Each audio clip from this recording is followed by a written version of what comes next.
Antoine Pellissolo, bonsoir. Vous êtes chef du service de psychiatrie à l'hôpital Henri Mondor de Créteil et vous êtes intervenu cette semaine à la cellule d'urgence médico-psychologique de la mairie du 11e arrondissement, donc juste à côté de l'endroit où ont eu lieu les attentats.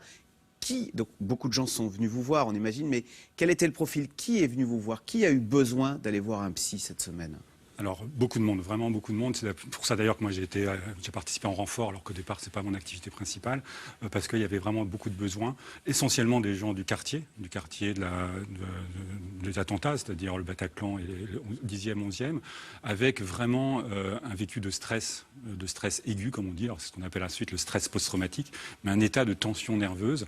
Donc, soit parce qu'ils ont vécu eux-mêmes, on a eu beaucoup de victimes proches directement exposées, pas les blessés sont à l'hôpital, malheureusement. Mais par contre, soit des gens qui étaient présents, soit des gens qui ont été témoins de chez eux. Beaucoup ont vu ou entendu les bruits de chez eux, ou des passants, tout simplement. Et puis, un peu plus largement, des gens qui sont impliqués, comme on dit, un peu indirectement, donc par le biais d'une présence où ils sont passés, par exemple, dans la rue. J'ai vu un monsieur qui a été frappé par le fait qu'il a parlé à une des victimes 5 minutes avant que ça arrive. Et en fait, tout de suite, il y a une projection. Et cette peur un petit peu virtuelle, d'une certaine manière, parce qu'ils ne l'avaient pas vécu, ils n'ont pas forcément vécu eux-mêmes, mais c'est cette peur qui reste, même maintenant, 5 jours après, comme une forme de séquelle, et qui même, dans certains cas, a tendance à croître avec le temps. Au début, probablement, il y a une manière de gérer ça, et puis certaines choses se réactivent au bout de quelques jours. Et justement, là, c'était il y a pile une semaine. C'est une journée spéciale. Là, ce soir, à 21h20, c'était on va tous y penser, c'était la première explosion au Stade de France. Tout à fait, je pense que ça a une valeur, il y a une petite valeur un peu symbolique, on y pense forcément plus, même si les personnes choquées, là en ce moment, y pensent tout le temps, donc que ce soit aujourd'hui ou hier, je pense que ça ne fera pas forcément une grande différence. Mais quels sont les mots, quels sont les sentiments? C'est quoi? C'est la peur, c'est l'anxiété, c'est l'angoisse? C'est ce sentiment d'impuissance qu'au fond je me promène dans la rue et je ne maîtrise plus mon destin. C'est quoi Alors, dans tout ça, il y a de la peur. C'est clair que le mot central, c'est la peur. Après, il y a des déclinaisons qui sont en fonction de sa propre représentation de la peur. Alors, les victimes elles-mêmes, c'est pas de la peur, c'est de la terreur, hein, évidemment. Celles qui sont restées encore dans le temps s'est arrêté pour elles. Celles qui ont vu ça à la télé et qui savent que c'était pas très loin de chez elles. Alors, ça, c'est plus par procuration, effectivement, ou alors parce qu'elles sentent que le danger est autour d'elles. Le propre de ces actions, c'est effectivement d'avoir voulu toucher vraiment tout le monde, hein, l'homme de la rue et même dans des salles.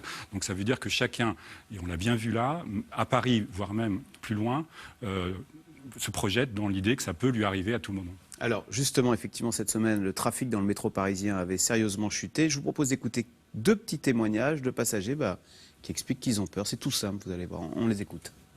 J'ai tout le temps peur parce que j'ai peur à tout moment où il y aura une bombe cassée quelque part. Il faut aussi qu'on est souterrain et tout. Ça me fait très peur, je m'angoisse tout le temps. Pas tellement rassurée, pour être honnête. Mais bon, il faut continuer tout le temps.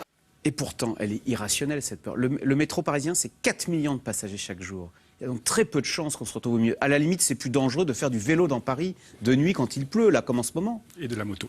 Et de la moto, oui. Alors, la peur, c'est toujours irrationnel. C'est toujours, c'est l'imaginaire qui parle, sauf quand on est évidemment face au danger immédiatement. Mais dès qu'on est dans l'inquiétude, dans l'anxiété, on disait, l'angoisse, c'est toujours irrationnel. Ça, en général, ça réveille les peurs profondes qu'on a.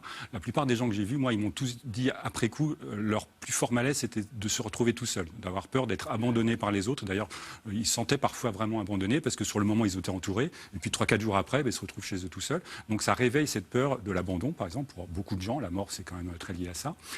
Et dans le métro, bon, évidemment, le métro, c'est quand même un lieu très, très fréquenté. On peut dire que c'est une cible quand même pour des terroristes potentiels.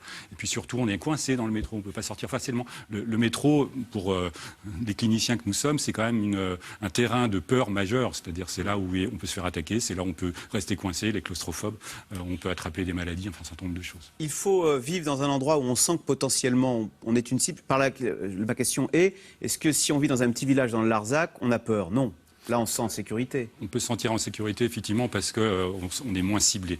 Par contre, le décalage existe avec la représentation qu'on se fait de la ville. Beaucoup de gens en province, par exemple, et moi je l'ai vu avec les Parisiens, les appellent en se demandant mais il faut rentrer, il faut partir de Paris, c'est trop dangereux, parce que forcément, de loin, il y a un effet de loupe, et surtout, et donc ils ont peur pour les Parisiens, là, beaucoup, peut-être plus que nous-mêmes.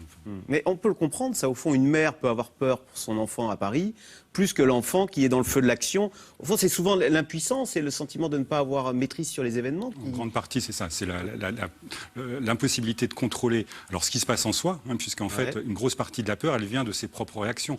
Je tremble, alors, les signes habituels. Alors, c'est quoi les signes, justement, physiquement? C'est un état d'alerte, en fait. On est en hyper-éveil. Ouais. Alors, on entend beaucoup le son et les images qui sont plus fortes, tout simplement parce que le cerveau se met en hyperactivité pour surveiller ce qui se passe. Donc, on est en super-éveil, on ne dort pas. Donc, c'est ça, souvent, la répercussion principale. On n'arrive pas à dormir parce qu'on est à l'affût.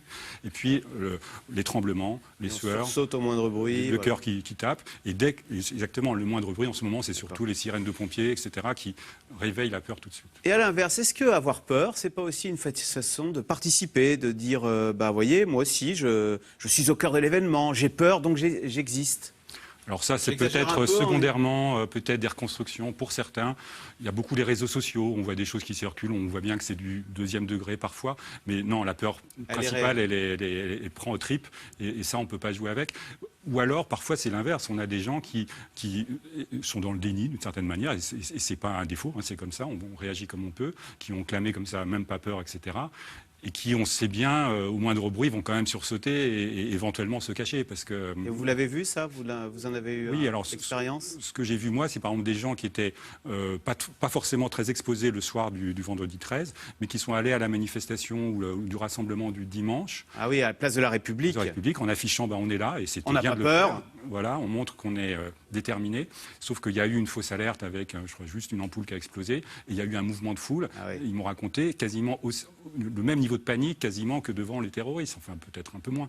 Et ils se sont réfugiés et certains m'ont dit on va mourir, enfin on a cru qu'on allait mourir cette fois. Et alors comment on l'exhume cette peur? Il faut en parler. Est-ce qu'il n'y a pas le risque d'abord qu'on ait recours à des expédients artificiels? Je ne sais pas moi, le tabac, l'alcool, la nourriture, non? Ça c'est sûr, malheureusement, c'est se calmer d'une manière ou d'une autre. Donc la première chose à faire, c'est au contraire d'en parler, de pouvoir le partager à chaud, c'est vraiment ça le plus important. C'est pour ça que les cellules en question sont très importantes, et d'ailleurs il faut saluer les professionnels, les psychologues, les médecins, qui sont depuis le vendredi 13 vraiment à l'action, parce qu'ils rendent beaucoup de services. Et donc il y a ce soutien psychologique. Pour les victimes, c'est essentiel. Pour les autres qui n'ont pas été exposés, parler, échanger, et puis l'essentiel aussi, c'est l'action, parce que l'anxiété, en fait, c'est une préparation à l'action, c'est pour se défendre. Donc il faut reprendre le métro, alors? Notamment quand on peut. Alors évidemment, il faut trouver le bon dosage. Il ne faut pas aller, si on est paniqué complètement, on attend, ça va passer, on prend quelques jours et on y retournera après. Non, mais faire des choses, la parole, c'est déjà une action. C'est faire des choses qui font plaisir, parce qu'on peut remplacer le stress par une autre émotion pour que ça aille mieux. Donc les loisirs, sortir, ça a un côté positif pour prendre du bon temps, comme on dit. C'est pour ça qu'on a réaffiché les sorties, les loisirs, les arts, le sport, l'activité. Tout ça, c'est se faire du bien. Et puis, il y a quand même le sens des valeurs. Derrière tout ça, les valeurs, le sens, réfléchir au sens qu'on a dans la vie, ça permet de combattre quand même ces peurs profondes. D'accord. Que dire aux enfants? On leur dit qu'il faut leur dire la vérité sans les effrayer. Alors, c'est compliqué. C'était un monsieur avec une Kalachnikov qui tuait tout le monde, mais c'est pas grave.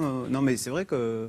Non, on n'est pas obligé de rentrer dans les détails, évidemment, et surtout pas dans les images. Ce qu'on dit beaucoup, c'est que c'est les images qui choquent. Donc, la télé, désolé, quand c'est les images les plus crues, il vaut mieux les protéger. Et quand on parle d'enfants, c'est quel âge d'abord?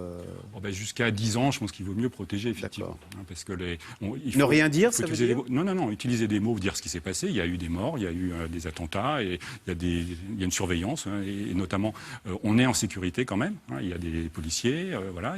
Mais c'est quand même mis avec des mots. Et c'est pas des images brutes où l'enfant pourrait se dire, s'il voit des images, je ne suis pas protégé. Donc c'est la parole des parents qui est essentielle dans ce cas-là, qui protège. Et puis après, avec les âges, on leur explique un peu plus et on leur dit d'éviter tout ce qui est violence eux-mêmes. Je crois que c'est un bon exemple pour dire les jeux vidéo où tout le monde se tire à la Kalachnikov. Si on pouvait s'en passer, ça serait pas plus mal. Merci beaucoup, Antoine Pellissolo. Donc, je rappelle que vous êtes chef du service de psychiatrie à l'hôpital Henri Mondor. Merci. Reste avec nous tout de suite, Caroline Roux. C'est dans l'air qui revient sur la prise d'otage aujourd'hui à Bamako, au Mali, dans un grand hôtel international. 18 corps auraient été retrouvés, 170 personnes ont été retenues, parmi elles beaucoup d'Occidentaux. La France, qui est présente militairement au Mali, est-elle devenue la cible des djihadistes du monde entier? C'est dans l'air est intitulé ce soir, l'international djihadiste.